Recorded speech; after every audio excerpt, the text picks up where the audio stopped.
Hi, I just wanted to share a dream that I had last night. I do get a lot of dreams.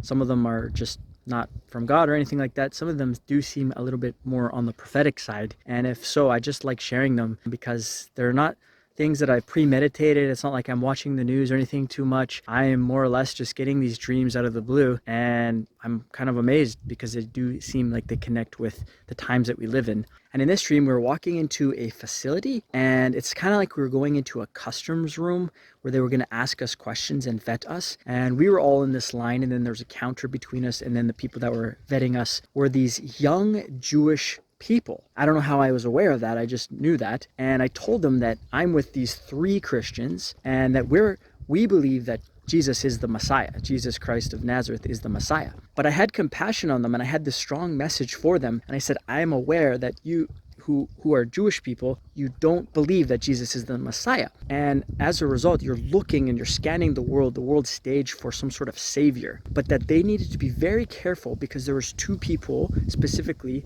on the world scene that will be there to possibly entice them. And that would be Donald J. Trump and Obama. And I said that if they're not careful, that they'll be deceived by these two people. And it's kind of like Saul in the Bible, that even though on the outward he looked like a great king and all that, ultimately there were some serious consequences for the Israelites because of them putting their faith and trust in a king and a man that they wanted for themselves when God wanted to be their king. So I was saying that the problem is that us human beings is we want to put so much of our faith in another human being, but we're all made of the dust. Adam means man of dust or man of clay. And ultimately, we've all fallen short of the glory of God. It's only Jesus Christ who came in the flesh, and he was the perfect sinless sacrifice for us. But because of their great desire for some sort of help politically, right now in the land of Israel, there's all kinds of issues, and that their hearts would deceive them. And they were young, they were youthful. And that's what I found so interesting, is because they were so youthful, they were receptive to the message as if they hadn't really ever heard it before. And there was just a real desire to hear the warning that I was sharing. Perhaps this is because there's young Jewish people that are just put in positions. It's just the world that we live in by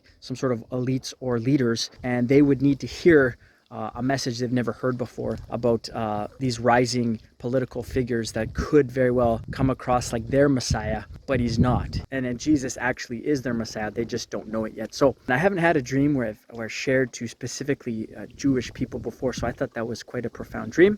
I just wanted to share that so I don't forget. Let's just continue to keep drinking from the rivers of living water. And I just believe that in our dreams, God is sending us on these mission trips. I know in the Bible it says, when Paul was writing to the churches when he was in prison, he was with them in spirit. And who knows how God is using us in our sleeps. I know my wife asked me the other week, what would I do if I had no fear? And I live in Finland where, there's a bit more introverted culture. And I said, I would love to be able to just preach and share the gospel without any sort of restriction or fear. Ever since then, it's like I've had some dreams of me literally preaching, and it seems like it's actually doing something. They're very strong dreams about sharing a message with people. So I just want to share those things and hope they're an encouragement. Thanks for listening. Take care and God bless.